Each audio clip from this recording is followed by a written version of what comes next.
Lionel মেসিকে অনুসরণ করলেন বাংলাদেশের অধিনায়ক নাজমুল হোসেন শান্ত। এ যেন বাংলার মেসি। ফুটবল মহাতারকা লিওনেল মেসি 2022 সালে জিতেছিলেন তার স্বপ্নের ট্রফি। কাতার বিশ্বকাপ ফাইনালে ফ্রান্সকে হারিয়ে ট্রফি জিতে আর্জেন্টিনা। সেই স্বপ্নের ট্রফি নিয়ে ঘুমিয়েছিলেন লিওনেল মেসি, আর তাতেই সেই ছবি ভাইরাল হয়ে ছড়িয়ে যায় পুরো বিশ্বে।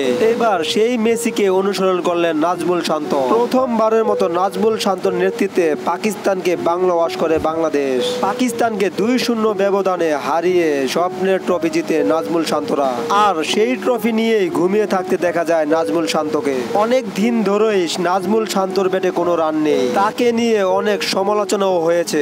এবারে পাকিস্তান সিরিজও বেশি সুবিধা করতে পারেনি শান্ত। 3 ইনিংস ব্যাট করে মাত্র করেছেন 58 রান। তবে শেষ টেস্টে জয়ের জন্য 38 রানের একটি ইনিংস খেলেন। নাজমুল শান্তর সময়টা খারাপ গেল, স্বপ্নের ট্রফি পেয়ে নিজেকে সৌভাগ্যবান বলতেই পারেন। সামনেই ভারত সিরিজ। অবশ্য ভারত সিরিজে যদি শান্ত জ্বলে উঠতে না পারেন, তাহলে হয়তো শান্তকে নিয়ে অনেক কিছু ভাবার আছে। জ্বলে উঠুক শান্ত, জ্বলে উঠুক বাংলাদেশ। সব ধরনের খেলার আপডেট পেতে অবশ্যই চ্যানেলটি সাবস্ক্রাইব করে পাশে থাকবেন। ধন্যবাদ।